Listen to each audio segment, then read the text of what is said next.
بسم اللہ الرحمن الرحیم۔ السلام علیکم ورحمۃ اللہ وبرکاتہ۔ جامعہ ملیہ اسلامیہ میں ایم اے کا فارم جمع کرا رہا تھا، پیچھے سے آواز آئی اردو کے فارم یہاں ملتے ہیں۔ ایسی خوبصورت آواز کے کانوں میں رس گھول گئی۔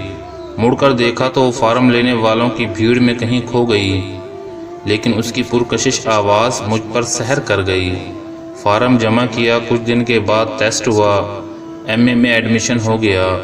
ایڈمیشن فیس جمع کرا کے 10 دن کے لیے گھر چلا گیا۔ گھر سے واپس آیا، دوسرے دن یونیورسٹی پہنچا۔ پروفیسر خالد محمود صاحب کی اردو کی کلاس تھی۔ ان کی عادت تھی کہ وہ کلاس میں آتے ہی دروازہ بند کرتے، پھر لیکچر شروع کرتے۔ تھوڑی دیر بعد دروازے پر دستک ہوئی۔ سر نے لیکچر دیتے ہوئے دروازہ کھولا۔ میں آئی کم ان سر؟ پھر وہی پرکشش خوبصورت آواز میری سماعت کی تار چھیڑ گئی، جس کی بول کی مٹھاس اب تک کانوں میں شہد کی طرح موجود تھی۔ وہ معذرت کرتے ہوئے کلاس میں بیٹھ گئی۔ ایسے لگا جیسے پورا کلاس روشنی سے بھر گیا ہو۔ وہ بلا کی خوبصورت تھی، غزالی آنکھیں، مخملی پلکیں، ریشمی زلفیں، چمکتا چہرہ جیسے ستاروں کے درمیان چاند ہو۔ وہ سر سے پاؤں تک حسن کا لازوال شاہکار تھی۔ اس کے حسن میں ایسا ڈوبا کہ ڈاکٹر محمود صاحب نثر پڑھاتے رہے اور میں غزل لکھتا رہا۔ اس کے حسن کا نہ صرف میرا کلاس بلکہ پورا ڈپارٹمنٹ شدائی تھا۔ دوسری کلاسیں بھلے ہی چھوٹ جائیں، لیکن اردو کلاس کبھی مس نہیں ہوئی۔ اللہ تعالیٰ نے اس کو حسن کے ساتھ ساتھ ذہانت اور قابلیت سے بھی نوازا تھا۔ غالب، مومن، حالی، ذوق جیسے شعراء کا بیشتر کلام اسے یاد تھے۔ اپنے یاقوتی ہونٹوں سے جب کبھی شعر گنگناتی تو اس کے خوبصورت آواز پر پوری فضا رقص کرتی۔ میں اس کے حسن پر مائل تو تھا ہی، اس کی قابلیت کا بھی قائل ہو گیا، لیکن نہ جانے کیوں وہ ہر وقت خاموش رہتی تھی۔ فاخرہ باجی کے ساتھ صبح آتی اور انہی کے ساتھ واپس چلی جاتی۔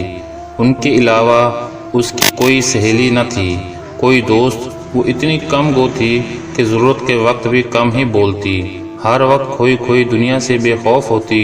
خالی گھنٹوں میں ہم سب کینٹین جاتے تو وہ لائبریری چلی جاتی۔ بخدا علم حاصل کرنے کا اس قدر شوق میں نے کم ہی لوگوں میں دیکھا۔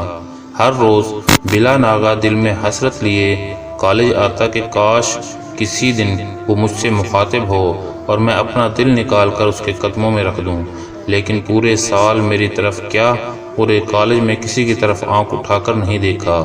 اس کی عفت نظری نے میرے دل میں اس کی عزت اور عظمت کو اور بڑھا دیا۔ دانستہ طور پر کسی کی طرف تو نہیں دیکھتی، لیکن اکثر میرے سلام کا جواب دیتے وقت اس کی ریشمی پلکیں میری طرف اٹھ جاتی۔ میں اکثر اپنے آپ سے سوال کرتا، پتہ نہیں وہ میری حسرت بھری نگاہ اور احساس کو پڑھتی بھی ہے یا نہیں؟ کیا وہ محبت نہیں سمجھتی؟ اس کے سینے میں بھی تو آخر دل ہے۔ کیا وہ کبھی مجھ سے بات کرے گی؟ اگر کسی دن مخاطب ہوئی تو بلا تاخیر اپنے پیار کا اظہار کر ہی دوں گا۔ اسی سوچ اور کشمکش میں پورا سال ختم ہو گیا، لیکن وہ کبھی بھول کر بھی مخاطب نہیں ہوئی۔ امتحان شروع ہو گئے۔ میں دیگر ساتھیوں کی طرح بہت محنتی تو نہیں تھا، گھنٹوں بیٹھ کر پڑھنے کی عادت تو کبھی نہیں رہی، لیکن لکھنے میں مجھے بڑا مزہ آتا تھا، اور یہی وجہ تھی کہ امتحان کے زمانے میں نوٹس بنانے سے پہلے ہی میرے نوٹس تیار رہتے۔ استاد جتنا کلاس میں پڑھاتے اس کو لکھ لیتا۔ اس طرح امتحان کی تیاری کے لیے مکمل نوٹس میرے پاس موجود ہوتے، اور یہ بات فائزہ کو معلوم تھی۔ اتفاق سے ایک دن میں کالج لیٹ پہنچا اور اسی دن وہ ڈپارٹمنٹ کے سامنے بیٹھی میرا انتظار کر رہی تھی۔ میں کالج آیا، اسے سلام کرتے ہوئے ڈاکٹر حلیم صاحب کے چیمبر کی طرف بڑھ رہا تھا کہ اس نے مجھے آواز دی، عزیز سنو، میں تمہارا ہی انتظار کر رہی تھی۔ اس کے مرمری لہجے سے نکلا ہوا لفظ عزیز اور بھی عزیز ہو گیا۔ پل بھر کے لیے میں حسین خیالوں میں ڈوب گیا، جان بوجھ کر نظر انداز کیا کہ وہ اپنے یاقوتی ہونٹوں سے میرا نام لیتی رہے اور میں سنتا رہوں۔ چیمبر سے نکلتے ہوئے کسی لڑکے نے مجھے اشارہ کیا کہ تمہیں کوئی بلا رہا ہے۔ تب تک وہ خود ہی میرے پاس آ گئی۔ عزیز کب سے بلا رہی ہوں، سن نہیں رہے؟ او سوری، نہیں سنا، کہو کیسے یاد کیا؟ جیسے میری آواز حلق میں اٹک گئی ہو۔ قبل اس کے کہ میں اسے کچھ کہہ پاتا، دو ٹوک لفظوں میں وضاحت کرتے ہوئے مجھ سے مخاطب ہوئی، عزیز مجھے تمہارے نوٹس چاہیے۔ لیکن پلیز اپنے دل میں کوئی خوش فہمی مت رکھنا کہ میں نے تم سے بات کی۔ کتابوں کے ساتھ ساتھ میں نے تمہاری خاموش نگاہوں کو بھی اکثر پڑھا ہے، اس کی قدر کرتی ہوں، لیکن یہ ایک تلخ حقیقت ہے کہ تمہاری یہ محبت ہوس کے سوا کچھ نہیں۔ سچا انسان پہلے نکاح اور پھر محبت کرتا ہے۔ سکول، کالج اور سڑکوں پر پلنے والی محبت کی میرے نزدیک کوئی حیثیت نہیں۔ بڑے بے باک انداز میں محبت کی جگہ اپنے خیالات اور احساسات کو خوبصورت طریقے سے میرے سینے میں اتار کر چلی گئی۔ ایسا لگا جیسے اس نے میری آنکھیں ہی نہیں، میری سوچ کو پڑھا ہوا ہو۔ میں اس کا لہجہ اور اپنی مایوسی دل میں لیے بیٹھا سوچتا رہا کہ اتنی چھوٹی سی عمر، اتنا تلخ تجربہ۔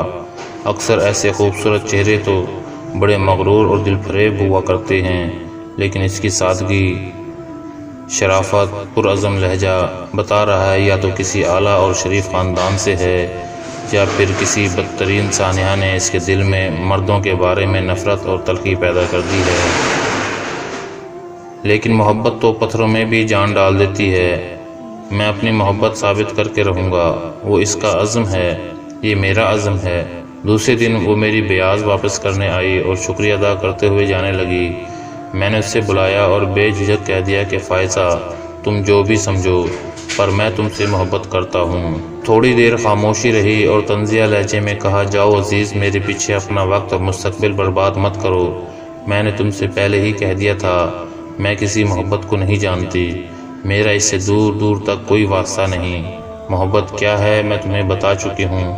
جو تم محبت میں چاہتے ہو وہ میں کر نہیں سکتی، اور جو میں چاہتی ہوں تم کر نہیں سکتے۔ عارضی اور تفریحی محبت کے لیے میرے سینے میں کوئی جگہ نہیں۔ فائزہ، تم مجھے غلط سمجھ رہی ہو۔ میں محبت کسی مقصد کے لیے نہیں، مردوں کی محبت کو میں اچھی طرح جانتی ہوں۔ کیا تمہارا معاشرہ مجھے ایسی لڑکیوں کو اپنے گھر کی بہو بنائے گا؟ ہاں، میں تم سے محبت کرتی ہوں، ٹوٹ کر محبت کرتی ہوں۔ کیا تمہارے اندر مجھ سے شادی کرنے کی ہمت ہے؟ کیا تمہاری سچی محبت میں اتنی طاقت ہے؟ فائزہ، کیا مطلب تمہارا؟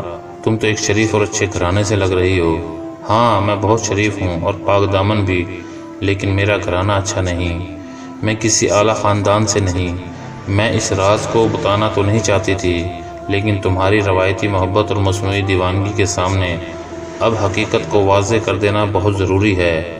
عزیز، میں ایک طوائف کی بیٹی ہوں اور مجھ جیسی لڑکیوں کی اس سماج میں کوئی جگہ نہیں۔ اس ماں کے لیے جس نے مجھے اس مقام پر لا کھڑا کیا، اس کو ایسے برے لفظ سے پکارنے کی مجھ میں ہمت تو نہیں، لیکن یہی حقیقت ہے۔ میری بے بس ماں چاہے جیسی رہی ہو، لیکن وہ ایک باہمت عورت تھی۔ مجھے اس ناپاک زندگی سے بچانے کے لیے نہ جانے کتنے سفید پوش لوگوں سے بھیک مانگی، مگر ان مردوں کی بھیڑ میں ماں کے جسم کو نوچنے والے بڑے تو ملے، لیکن اس بھیڑ میں کوئی ایک اعلیٰ ظرف نہیں ملا جو مجھے اپناتا یا میری ماں کو کوٹھے کے اندر سے نکال کر روشنی کی دنیا میں لاتا۔ کوئی اعلیٰ ظرف ملا تو وہ فاخرہ نامی ایک عورت تھی جو فرشتے کی طرح محلے کی دکان پر مل گئی، جہاں میں روز کافی دن آیا کرتی تھی۔ میری معصومیت دیکھ کر پوچھ بیٹھیں کہ کہاں رہتی ہو۔ میں نے انہیں بتایا تو وہ سمجھ گئیں کہ ایک دن میری امی سے ملیں اور مجھے پڑھانے کی بات کی تو میری ماں خوشی سے رو پڑیں۔ ان کی پتھرائی آنکھوں کو روشنی مل گئی۔ بالآخر فاخرہ باجی کی مدد سے رامپور نسواں سکول میں میرا داخلہ ہو گیا اور وہیں میری تعلیق تھی۔ معاشرے کے خوف اور میری عزت کی خاطر اماں مجھ سے ملنے نہیں آتی۔ پورے سال میں صرف 2 بار سکول آتی، ایک بار 6 مہینے کی فیس جمع کروا کے چلی جاتی اور پھر 6 مہینے اپنا جسم بیچتی اور پھر اگلے 6 مہینے کی فیس جمع کروانے کے لیے آتی۔ جب وہ مجھ سے ملنے آتی تو میرے سامنے نظریں جھکائے ڈری سہمی سی نظر آتی۔ میں اپنی بے بسی اور ماں کے حال پر خون کے آنسو روتی۔ تھوڑا شعور ہوا تو ماں کو بہت سمجھایا، لیکن ان کا اب اس کالی دنیا سے نکلنا بہت مشکل تھا۔ فاخرہ باجی جیسی پاک دامن اور مخلص عورت میں نے اپنی زندگی میں نہیں دیکھی۔ وہ میری ماں کو سکول کے بچوں کے سامنے اپنی بہن کہتی تھیں۔ فاخرہ باجی میری دوسری ماں تھیں۔ میرا کوئی گھر نہیں تھا۔ سکول اور دوستوں کی نظر میں میری عزت کو بحال رکھنے کی خاطر سال میں جب چھٹی ہوتی تو مجھے اپنے گھر لے جاتی۔ میں 1 مہینہ وہیں رہتی۔ ان کے والد محترم بہت مذہبی تھے، مجھے بیٹی کی طرح مانتے۔ جب تک میں وہاں رہتی، معاشرے کے خوف سے میری ماں مجھ سے ملنے نہیں آتی۔ میں 1 مہینے بعد جب واپس مدرسے چلی جاتی تو پھر فیس جمع کروانے آتی تو وہیں ملاقات ہوتی۔ میں کلاس کے آخری سال میں تھی، 6واں مہینہ گزر گیا۔ اماں فیس جمع کروانے نہیں آئیں۔ مہینے گزر گئے، کوئی خبر نہیں۔ فاخرہ باجی کو فون کر کے پتہ کروایا تو پتہ چلا کہ 3 مہینے پہلے رامپور میں ہوئے ایک بس حادثے میں ان کا انتقال ہو گیا۔ اتفاق سے وہ منحوس حادثہ میرے سکول گیٹ کے سامنے ہی ہوا تھا، اور مجھ بد نصیب کو کیا پتہ کہ میری ماں نے آخری سانسیں میرے سکول گیٹ کے سامنے ہی لیں۔ اللہ کا شکر ادا کیا کہ ان کو اس گھناؤنی دنیا سے آزادی مل گئی۔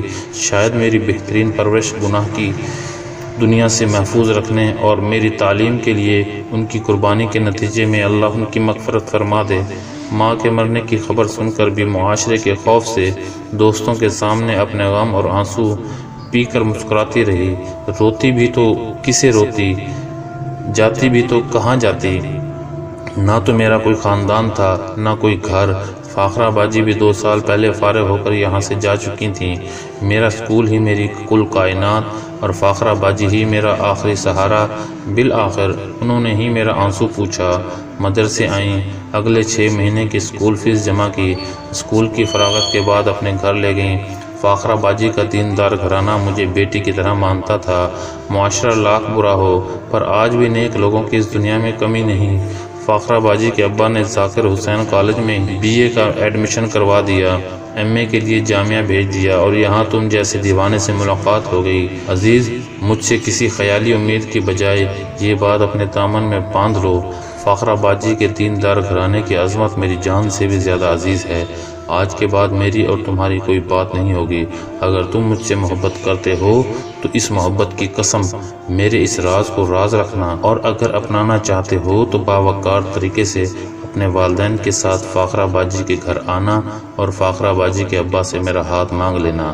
وہ بڑے بے باک انداز میں میری آنکھوں میں آنکھیں ڈال کر اپنے درد کو میری آنکھوں میں انڈیل کر چلی گئی۔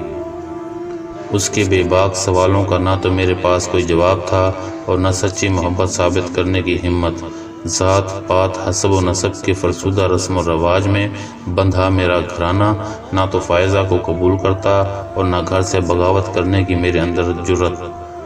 گھنٹوں وہیں بیٹھا اپنی جھوٹی محبت اور پشیمانی پر ماتم کرتا رہا اور اس کی عفت اور عظمت کو سلام کرتا رہا۔ میں اپنی ہی نظروں میں اس قدر چھوٹا ہوا کہ دوبارہ اس سے نظر ملانے کی ہمت نہ رہی۔ لیکن میرے دل میں اس کے لیے عزت اور عظمت اور بڑھ گئی۔ امتحان ختم ہو گیا، میں گھر چلا گیا۔ والد صاحب کی نوکری چھوٹ گئی، میرے اوپر ذمہ داری آ گئی۔ دلی آ کر نوکری.com اپنا کوائف نامہ CV پوسٹ کیا اور خانہ فرہنگ ایران کی لائبریری میں وقتی طور پر کام کرنے لگا۔ کچھ ہی دن بعد نوکری.com سے فون آیا کہ سعودی عرب کا ویزا ہے، اگر جانا چاہتے ہیں تو پاسپورٹ لے کر آ جاؤ۔ موقع کو غنیمت سمجھا اور سعودی عرب چلا گیا۔ 5 سال بعد سعودی عرب سے واپس آیا۔ لکھنؤ ایئرپورٹ سے باہر نکلا، ٹیکسی لے کر ہوٹل جا رہا تھا کہ راستے میں میری نظر ایک کار پر پڑی۔ کالا چشمہ لگائے ڈرائیو کرنے والی عورت ہو بہو فائزہ کی طرح تھی، لیکن فائزہ تو دہلی میں رہتی تھی، یہاں کیسے؟ دل نہیں مانا۔ اگلی ریڈ لائٹ پر کار رکی، جلدی سے اتر کر کار کے پاس گیا، باہر سے ہاتھ ہلا کر سلام کیا۔ وہ دیکھتے ہی پہچان گئی، جلدی سے کار سے باہر نکلی، الیک سلیک ہوئی، خیریت دریافت کی۔ مجھے دیکھ کر وہ بے انتہا حیرت میں تھی کہ اسی لمحے گرین لائٹ ہو گئی۔ جلدی سے اس نے کار کو سائڈ پر لگایا، اسے بتایا کہ 5 سال بعد سعودی عرب سے آ رہا ہوں اور گھر جا رہا ہوں، اور کوئی ہے ساتھ میں؟ نہیں، اکیلا ہوں۔ تو گھر چلو، آج رکو، کل چلے جانا۔ ارے نہیں، ایسے کیسے؟ گھر پہ لوگ انتظار کر رہے ہوں گے، پھر کبھی آؤں گا۔ نہیں، تمہیں آج رکنا ہوگا، گھبراؤ مت، میرا یہاں اپنا گھر ہے، ایک بیٹی ہے، میرے شوہر تمہارے دوستوں میں سے ہیں۔ میرے دوست کیسے؟ چلو سب بتاتی ہوں، تم ہمیشہ جلدی میں رہتے ہو۔ اتنی جلدی کیا؟ میرے شوہر تم سے مل کر بہت خوش ہوں گے۔ باتوں باتوں میں میرا سامان ٹیکسی سے نکلوا کر اپنی کار میں رکھوایا اور مجھے لے کر گھر کی جانب چل پڑی۔ عزیز، میں بیٹی کو اسکول چھوڑ کر یونیورسٹی جا رہی تھی، لیکن آج نہیں جاؤں گی، تم میرے مہمان ہو، برسوں بعد اچانک ایسے ملے ہو۔ اس دن کی طرح آج بھی وہی بولتی رہی، میں سنتا رہا۔ اس سے مل کر ایسا لگا میں آج بھی شرمندہ ہوں۔ جب وہ چپ ہوئی تو میں نے پوچھا کہ لکھنؤ کیسے؟ مسکراتے ہوئے بولی، عزیز پھر تم کو ایک اور کہانی سننی پڑے گی۔ سناؤ، میری قسمت میں تو کہانی سننا ہی لکھا ہے۔ عزیز، قسمت روایتوں اور رواجوں سے نہیں، اس کو بدلنے سے بدلتی ہے۔ تمہارے اندر جذبہ تو تھا لیکن ہمت نہیں۔ خیر، جہاں سے تم چھوڑ گئے تھے وہیں سے شروع کرتی ہوں۔ ایم اے کے امتحان کے بعد میں نے تمہارا بہت انتظار کیا کہ اگر تم مجھ سے شادی کر لو گے تو میں اپنا گھر بسا کر نئی زندگی شروعات کر لوں گی۔ فاخرہ باجی کا گھر میرا گھر ہی تھا، کوئی پریشانی تو نہیں تھی، لیکن میں اپنے آپ کو ایک بوجھ سمجھتی تھی۔ سوچا کوئی چھوٹی موٹی نوکری کر کے پی ایچ ڈی میں رجسٹریشن کروا لوں گی، لیکن میری خوبصورتی میری جان کا وبال تھی۔ جہاں جاتی لوگ بری نظروں سے دیکھتے۔ فاخرہ باجی کے ابا چاہتے تھے میرا کہیں نکاح ہو جائے، لیکن میری خوبصورتی کے باوجود کوئی رشتہ کرنے کو تیار نہیں ہوتا۔ باجی کے ابا کی طرح اعلیٰ ظرف لوگ کم ہی ہیں۔ ان کے سارے رشتہ دار مجھ کو جانتے تھے کہ کچھ لوگوں نے تو میری وجہ سے ان کے یہاں آنا جانا بھی کم کر دیا تھا۔ اللہ سے دن رات دعا کرتی، اللہ کہیں میرا نکاح ہو جائے۔ اللہ نے میری یہ دعا قبول کر لی۔ ہمارے کلاس میٹ قمر نے بھی تمہاری طرح مجھے آفر کی تھی، وہ بھی اچھا لڑکا تھا۔ اس سے بھی میں نے وہی باتیں کی جو تم سے کی تھی۔ کچھ دن بعد وہ اپنے والد کو لے کر گھر آیا۔ اس کے والد بھی صوم و صلات کے پابند انتہائی شریف آدمی ہیں۔ فاخرہ باجی کے ابا کو بہت پسند آئے اور رشتہ طے ہو گیا۔ 10 دن کے بعد نکاح ہو گیا۔ میں قمر کے ساتھ رہنے لگی۔ بی ایڈ کرنے کے بعد قمر کو ہمدرد پبلک اسکول میں نوکری مل گئی۔ ذاکر نگر میں کرائے کا مکان لے لیا۔ قمر کی والدہ کا انتقال ہو گیا تھا۔ والد صاحب اکیلے چچا کے یہاں رہتے تھے تو ان کو بھی اعظم گڑھ بلا لیا۔ قمر بھی میری وجہ سے ہمدرد پبلک اسکول چھوڑ کر لکھنؤ آ گئے۔ ان کی پی ایچ ڈی مکمل تھی۔ خواجہ غریب نواز یونیورسٹی میں وہ پڑھا رہے ہیں۔ فاخرہ باجی کہاں ہیں؟ ان کے ابا کیسے ہیں؟ دلی میں ہی ہیں؟ جاتی ہوں ان سے ملنے؟ اتنے اعلیٰ ظرف انسان کو کیسے بھول سکتی ہوں؟ آج میں جو کچھ بھی ہوں انہی کی مرہون منت تو ہے۔ وہ میرا گھر ہے، کیوں نہیں جاؤں گی، بلکہ فاخرہ باجی کے ابا کو یہیں لے آتی ہوں۔ قمر کے ابا اور ان کے مزاج ایک جیسے ہیں، دونوں میں بڑے اچھے تعلقات بھی ہیں۔ ابھی پچھلے ہفتے کو دلی گئے تھے۔ فاخرہ باجی دلی یونیورسٹی میں پروفیسر ہیں۔ تم نے تو اپنے بارے میں کچھ بتایا ہی نہیں، میں ہی بولے جا رہی ہوں۔ پڑھائی کیوں چھوڑ دی؟ تم اس دن کے بعد ایسے غائب ہوئے جیسے گدھے کے سر سے سینگ۔ جب میں نے تمہیں بہت دنوں تک نہیں دیکھا تو اپنے آپ سے بہت شرمندہ ہوئی یا اپنے آپ کو کوستی رہی، شاید میری وجہ سے تم یونیورسٹی کو خیر بات کہہ گئے۔ ہاں فائزہ، شرمندہ ہی نہیں بلکہ اپنی نظروں میں گر گیا۔ تم سے نظر ملانے کی ہمت نہیں تھی کہ ہم لڑکے صرف سچی محبت کا ڈھونگ رچاتے ہیں، جب ثابت کرنا ہو تو ہار جاتے ہیں۔ یونیورسٹی چھوڑنے کی وجہ یہ تو نہیں، میرے معاشی حالات کچھ ایسے ہو گئے کہ چھوڑنا پڑا۔ شادی ہو گئی تھی، ذمہ داری بڑھ گئی تھی، ابا کی نوکری چھوٹ گئی، آنن فانن کچھ سمجھ ہی نہیں آیا، سعودی عرب چلا گیا، تب سے وہی ہوں۔ ہر حال میں اللہ کا شکر ہے۔ اس دوران دروازے پر دستک ہوئی، لگتا ہے قمر آ گئے ہیں۔ فائزہ نے دروازہ کھولا۔ قمر مجھے دیکھ کر چیخ پڑا، ارے عزیز میرے دوست، آج برسوں بعد دیکھ کر دل خوش ہو گیا ہے، کیسے آنا ہوا؟ بس اچانک فائزہ سے ملاقات ہوئی اور تمہاری اس بیوی نے جانے نہیں دیا، یہ کہہ کر میرے پیر باندھ دیے کہ قمر سے نہیں ملو گے تو بغیر ملے کیسے چلا جاتا۔ بہت شکریہ دوست، بہت اچھا لگا۔ اچھا فائزہ، اب اجازت دو، مجھے بھی گھر جانا ہے۔ میرے بیوی بچے بھی 5 سال سے میرا انتظار کر رہے ہیں۔ زندگی رہی تو پھر ملاقات ہوگی۔ قمر نے مجھے بس سٹینڈ پر چھوڑا۔ اس طرح میری محبت اور میرے سفر کا آج اختتام ہو گیا۔ والسلام ورحمۃ اللہ وبرکاتہ۔